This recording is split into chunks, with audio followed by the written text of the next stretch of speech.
Thank you for attending our first Lunch and Learn of the new year. Hopefully you learn a lot.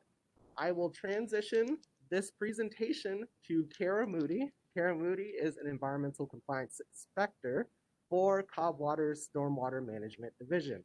So if you have any stormwater issues or related questions, she is among the team that can help you out. And throughout the course of this program, there's a lot of really good information that she'll be bringing up. So hopefully you learn a lot and you walk out today a lot wiser and smarter than you did when you woke up this morning. I will now, in just a second, transition to Kara Moody, and she will take over the presentation.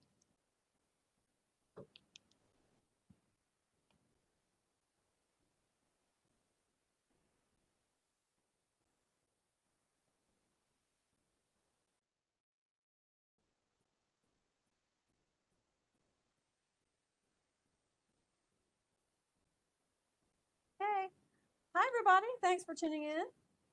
Um, Today we're going to talk about things that everybody should know about stormwater and ways that you can make a positive impact. First of all, what is stormwater? Stormwater is the rainwater that flows over the land and runs off the rooftops and streets and other impervious surfaces. And this often contains dirt and lawn clippings and fertilizers and bacteria and household chemicals. And these pollutants are transported without treatment to the creeks and rivers and ponds via the storm drains. So it's actually a major cause of non-point source pollution, and it has negative impacts on our water quality and aquatic ecosystems. So you might wonder, well, what the heck does Cobb Stormwater do? So, as dictated to us by the Georgia EPD, we're required to do several types of inspections. And these inspections range from highly visible pollutant sources, or HVPS, industrial and municipal audits, and dry weather screenings. So, highly visible pollutant sources is where we visit businesses such as restaurants and car washes and auto shops and places that have the potential to pollute. And we ensure that they're employing good housekeeping practices and they're not allowing pollutants to wash into the stormwater system. And industrial and municipal audits, that's basically the same type of thing. We look at their housekeeping and we also check that their industrial processes are not negatively impacting the stormwater that they discharge off of their property. Dry weather screening is where we check stormwater outfalls that discharge directly to the stream, and we make sure that there is not any flow in dry weather. If there's flow when there should not be, then that could indicate that contaminants are coming into the system. So these checks work to ensure that we detect and eliminate these contamination sources. Can I jump in, Kara? Hi, everybody. My name's Adam. I work with Kara in Stormwater. I just wanted to go over some of those pictures that you're seeing up there on the screen, particularly for the HVPS inspections. The tire picture, or the missing tire picture in the upper right-hand corner. If you'll notice, when they're doing the work on the car there, they've spilled something and there's some kind of oil or something that's staining the ground. And what we look for when we do these inspections at auto shops is spilled contaminants that could be picked up and carried away during a storm event. So if you think about that stain there, it's contained, it's not going very far right now. But if a big rain were to hit and water is washing across that driveway or that parking lot, it's going to get carried right into the storm drain and into the creeks and into the rivers. And then if you look at the picture below the car work, that is what we call a headfall or an outfall, which is the last point of discharge before storm water goes into the creek. And anything, like we said, that gets picked up and carried away from these commercial shops washes into the storm drain, down through the pipe system, and out into the creek. So that's why we want to take a look and protect all this stuff as much as we can. Okay, back to you, Kara. Yeah, thanks, Adam.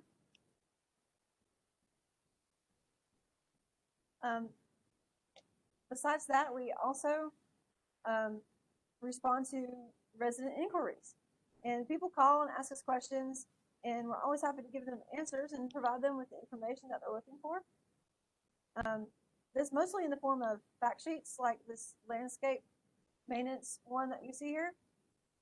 And we have these on a lot of topics, so don't hesitate to call us about things if you have questions.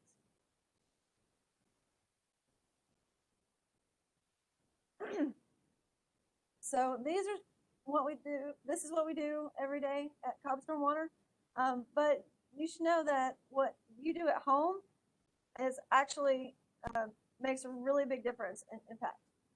So let's look at some tips about landscaping and easements and pincher ponds and small streams that you have at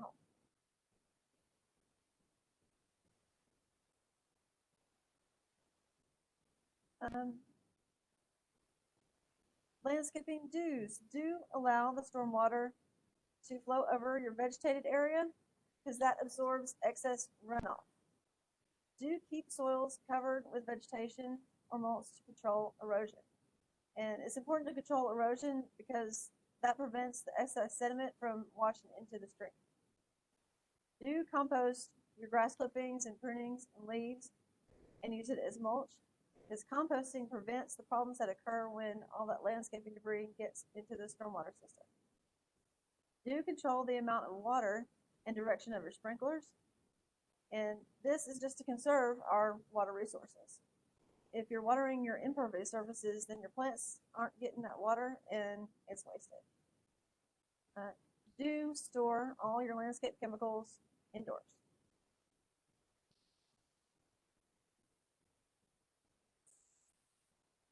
Some landscaping don't dump or blow or rake your leaves, your grass, or other landscaping debris into the street gutter or the storm drain or your detention pond or the drainage easement.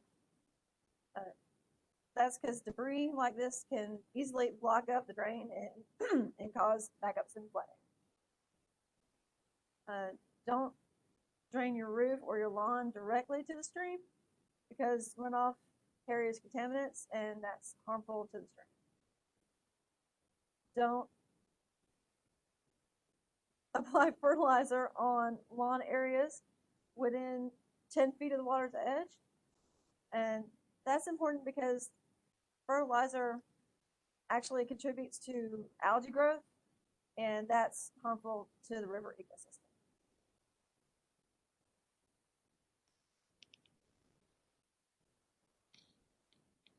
Easements. The purpose of a stormwater easement is to provide and preserve a legal drainage path for stormwater conveyance, and this serves to keep the water away from buildings and prevent flooding. So in other words, the easement gives stormwater runoff a place to go so it doesn't stay next to your building and flood your property. And there's so many drainage easements everywhere around that it's impossible for Cobb County to maintain all of them. So that's why we place the responsibility with the individual property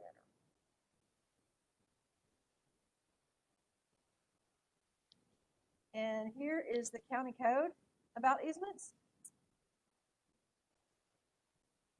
And it states the property owner will be required to keep such easements free of obstructions and will maintain the easements in such a way as to assure free and maximum flow at all times. And all easements shall be cleared of debris, excess dirt, and other materials.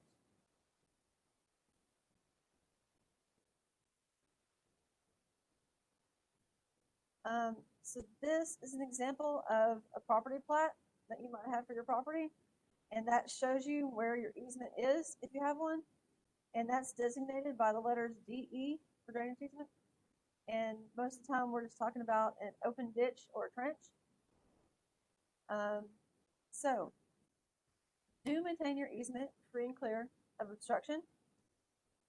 Do control your vegetation by mowing or weed whacking, and that's because if plants get all overgrown, it stops the water from flowing freely, and that can cause backup and flooding. Do wash out your dirty equipment, such as paintbrushes and all that, in a sink connected to the sanitary sewer. Easements might seem like a convenient place to clean equipment out for projects like that, for painting and concrete work, but they actually drain to the stream, and streams are very sensitive to that kind of pollution. Do pick up after your pet and dispose of that properly. That's important because some of our rivers are actually considered impaired waters because of high fecal coliform content. Also, do keep your paint and cleaners, solvents, herbicides, pesticides, fertilizers, and other household chemicals clear of your easement. Because, of course, these chemicals are harmful to aquatic life.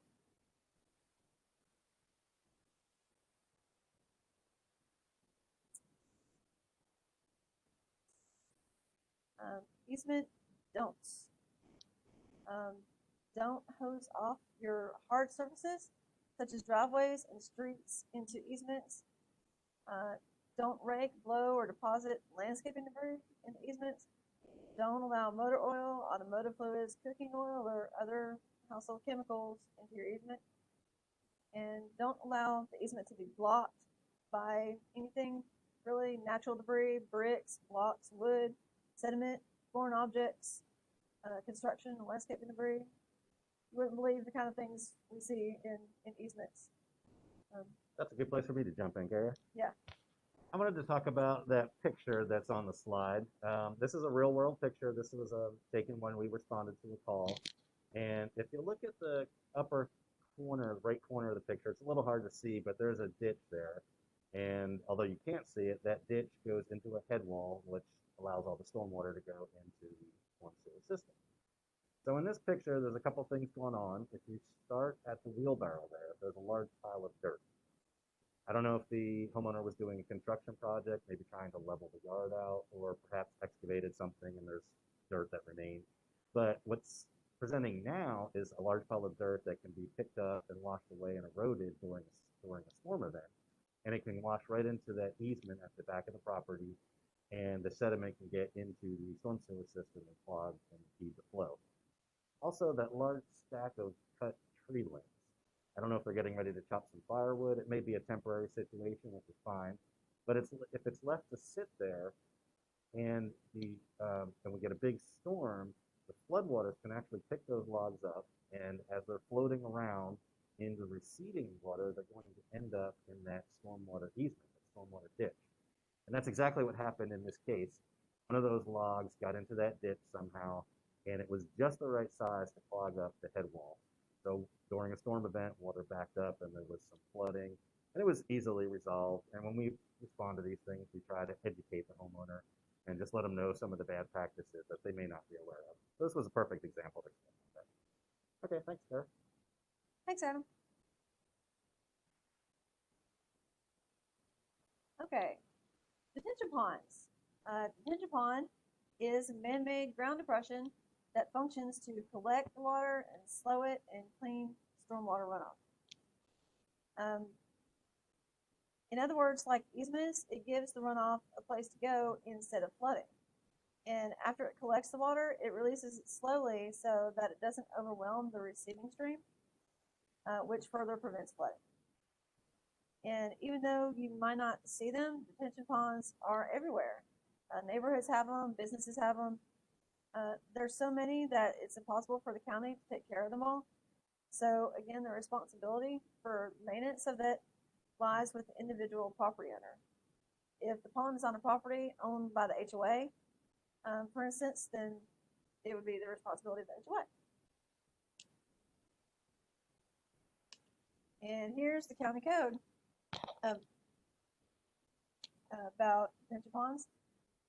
All stormwater management facilities in the county shall be maintained by the owners thereof in such a manner as to maintain and enhance the public health, safety, and general welfare in order to be assured such facilities are safe and will not result in injury or harm to persons or property, to reduce and minimize damage to public and private property, to reduce and minimize the impact of such facilities on land and stream channel erosion, to assist in the attainment and maintenance of water quality standards, to reduce local flooding, to maintain nearly as possible the pre-existing development runoff characteristics in the area, and all such maintenance of such facilities shall be at the sole cost and expense of the owners thereof. And there you see a good example of some detention ponds.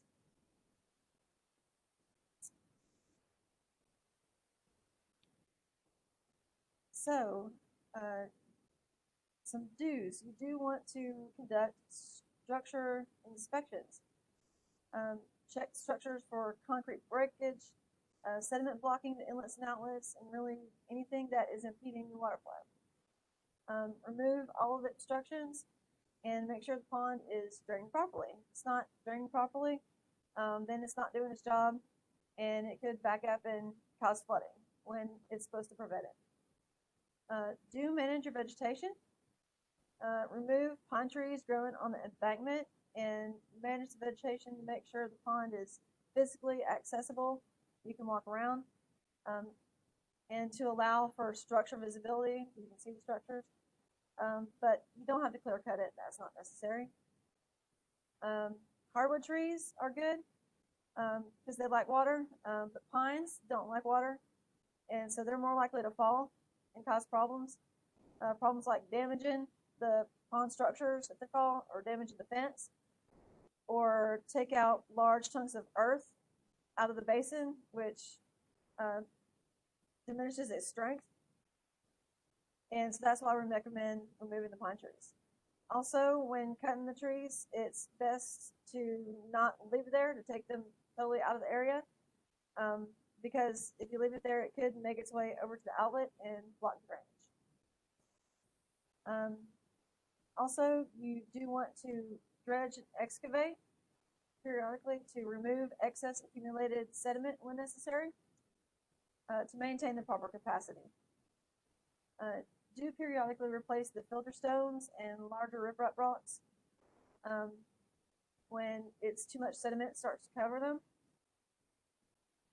Do keep house and remove any trash and debris that may wash in and accumulate.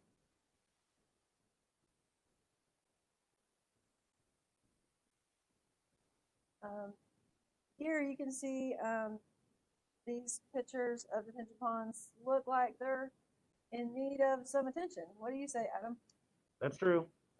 Yes, they're good examples of maintenance issues. So on the larger picture on the left, that's kind of overgrown. If you can see it on your screens, there's actually a cement structure in there. It's called an outlet control structure. And the pond allows water to fill up during a rain event and slowly discharge, controlled by the outlet structure, over a period of 24 hours. This reduces flooding and velocity for erosion downstream. But as far as this picture is concerned, this picture, it's a little bit overgrown. And that vegetation gets in the way of the function of the pond. It can impede the flow of water, and particularly as that vegetation dies back, it can clog the outlet control structure. If you look in the upper right-hand corner, that picture, right below that pink bar, that corrugated metal pipe is the outlet control structure of this pond. They can be different. And this pond, as you can see, has accumulated a lot of trash.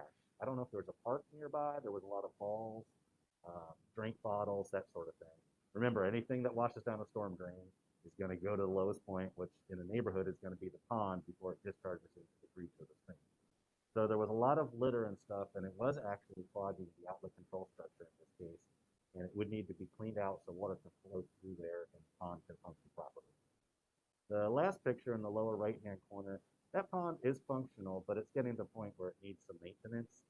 You can see some large trees in there. There's a wall that is the edge of the pond, pretty close to some of those larger trees. And what happens if the tree limbs break, or even if the tree falls over, you don't want it to damage the wall or even the outlet control structure. So in order to keep the pond functioning, it should be cleared out, and also to prevent a higher degree or more expensive damage, you'd want to get those larger trees out there. So it's best to clear, like the first picture, when it's getting overgrown with some seasonal vegetation. That can be addressed with weed whackers, community project. It's not that big of a deal. If you let it get to the point where you need chainsaws and cranes and a larger worker crew, it could become a bigger expense. Thanks, Gareth. Yeah, thanks. Thanks, Adam. So the don'ts. Don't dump plant waste such as leaves, grass, or branches or landscaping debris into the pond. Don't dump any materials such as motor oil, cooking oil, paint, household chemicals into the pond. Don't use pesticides, herbicides, or fertilizers on or near your pond.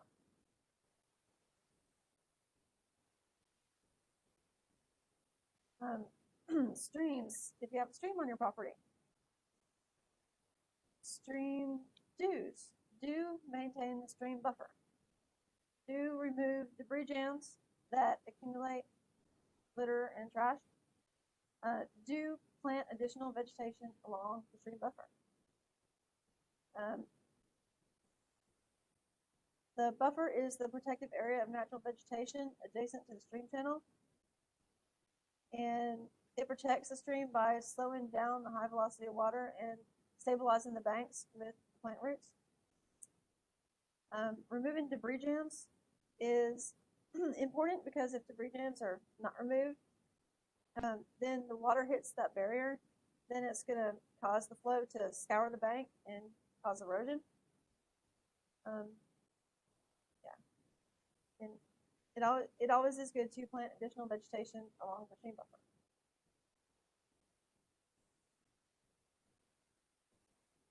Stream dumps. Don't dump yard debris, concrete, trash, or objects on the bank or in the stream channel.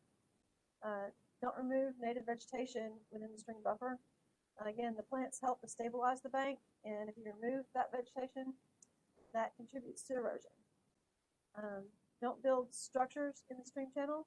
When you build a structure, that's going to destroy the aquatic habitat, among other problems.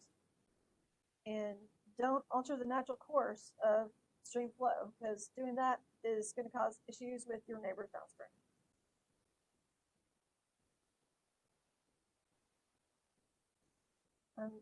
So your positive impact doesn't have to stop at home, though. It extends into our community.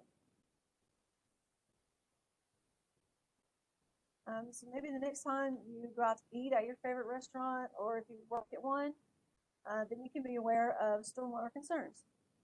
So our three main concerns are dumpsters, and used grease containers, and wastewater buckets. Here you see good examples of a good dumpster and a bad dumpster, and a good grease container and a bad grease container, and a good mop bucket practice and a bad mop bucket practice. Restaurant dues. Do keep a lid on dumpsters and keep area swept of trash and debris.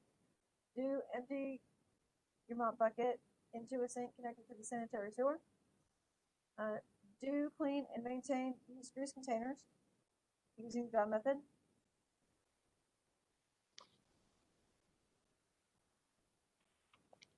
And the dry method is you scrape up your spilled grease deposits off of the area, and you sweep the scraped deposits into a bag, and then you dispose of the bag properly in the trash facility.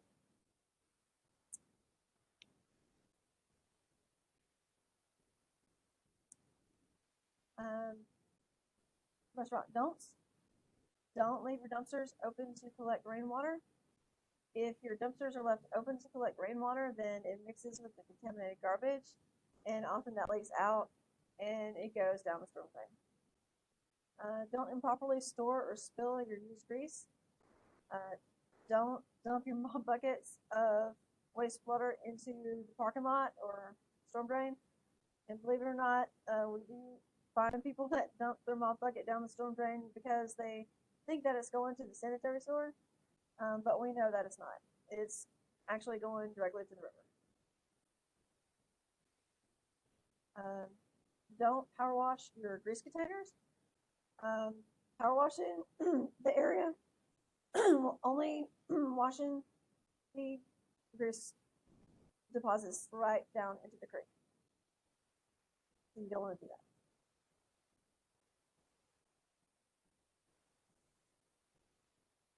Also, as you take that evening stroll by the swimming pool, you can be reminded of important tips about swimming pools.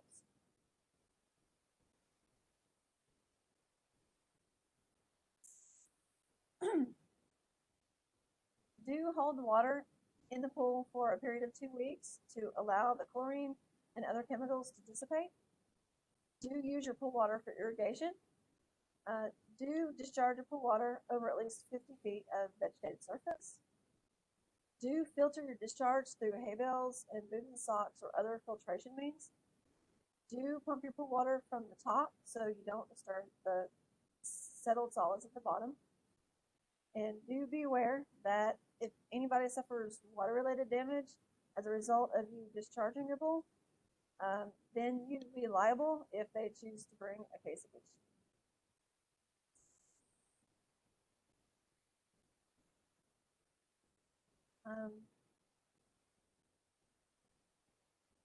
Swimming pool don'ts. Don't drain your pool water directly to your driveway, street, or easement, or storm drain, or stream. Don't have detectable levels of chlorine in your water. Don't have a pH lower than 6 or higher than 9. And again, this is because chlorine and other such chemicals are harmful to aquatic life, and our river ecosystems are very sensitive.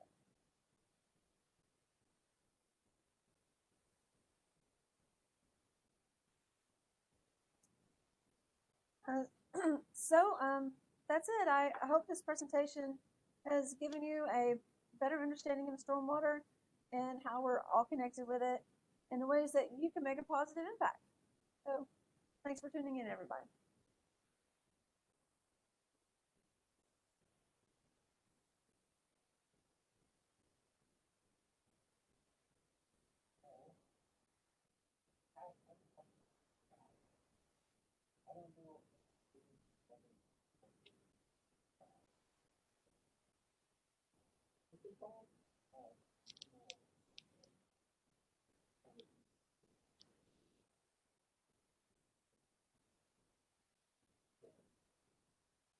So the question was adding riprap, a source of buying riprap, or removing? Removing riprap. I guess we'd have to check. We had on our website a list of contractors that was approved. Adding riprap. So a source of. Probably we could check and probably get back maybe more specifically, but a lot of the landscape companies that deal with detention ponds have resources for that. That's part of the work that they do. I don't have a particular name that I could recommend, but any of the landscape companies that deal with those larger projects, or contractors, I suppose, would also have a source for that.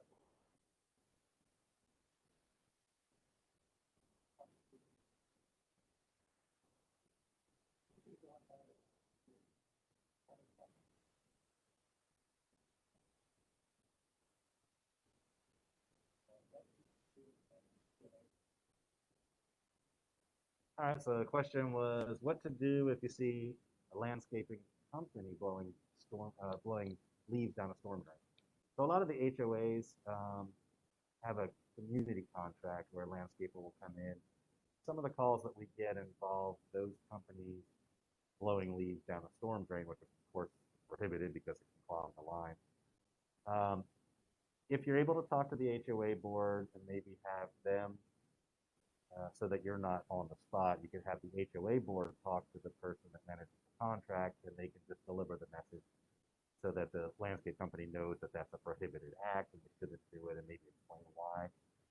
You can call us. We have informational fact sheets. If, let's say, it's not an HOA situation, but more of a community situation, and you notice your neighbor's landscape company is doing that, we can try to get in touch with them, or we have door hanger information. We can put educational materials out in the area so that people kind of have better understanding that's a bad practice and why it's a bad practice as well.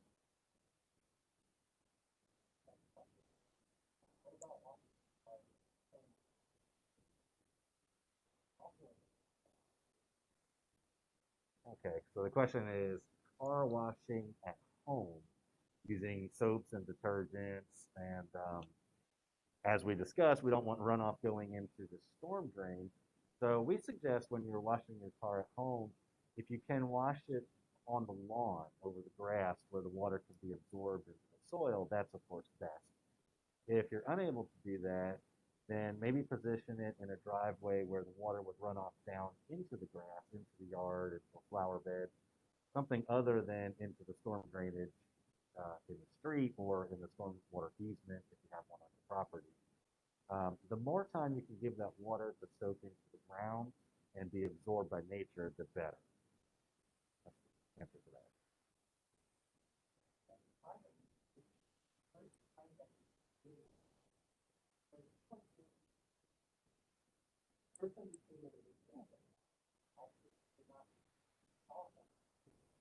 Oh, no. Oh, really? Okay. Oh, no. Really? Okay. Um, Yeah, it was the auto. that, Okay.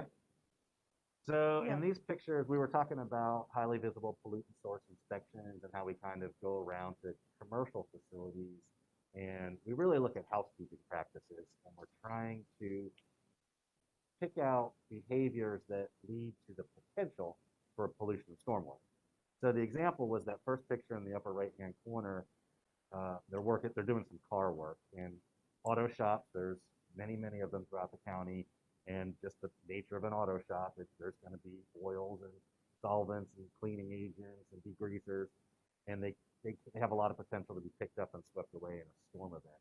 So we asked that work be done inside, not outside, and any spills, drips, any, obviously a drip is going to be hard to clean up, but if it's a larger spill, you can put an absorbent down over that spill area. You want to do as much as you can to get any oils and leaks and contaminants picked up and thrown away properly rather than letting it sit there on the pavement so that the next time it rains, it gets picked up and washes into the storm. And then the other point I made on that slide was lower and below the car work, the head wall. That's a stormwater outfall. So the last point that the stormwater comes out of our piping system and discharges either directly into the creek or into an easement and then into a creek. It's really just kind of an illustration of what that pipe that discharge looks like.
Okay. On that note, thank you all so much for attending this lunch and learn. Again, the first of the year.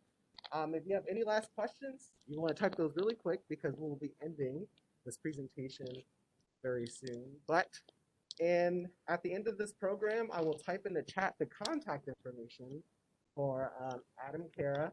And so if you have any more questions about what they talked about or something that you just don't want to kind of reveal publicly, that's perfectly fine. You can contact them about it, and I'm sure they will be more than willing to help you out. I want to also do a quick promotional for our future Lunch and Learns coming up. Our next Lunch and Learn in February is going to be on Cobb County's amphibians, done by yours truly. Springtime is a very good time for amphibians. And if you've noticed the trend of our Lunch and Learns, we usually rotate between community use waters and water conservation, and then natural waters and nature conservation. So our next topic in February will be amphibians of Cobb County. Learn about all the critters that you can find. We'll even play some calls for you and help you figure out how to identify them. The Lunch and Learn after that in March will be on our Fix a Leak program. And so we'll be talking more about what you can do to help conserve water in your own home during Fix a Leak month. And then the workshop after that in April will be for our City Nature Challenge. And so if you don't know what the City Nature Challenge is, it is a global event where cities compete against each other to see who can record the most biodiversity, basically, in their local area. We're going to use the iNaturalist app. It'll be great. It's an exciting program. And so that's what's coming up. So go ahead and mark your calendars for that. It's the last Friday of every single month.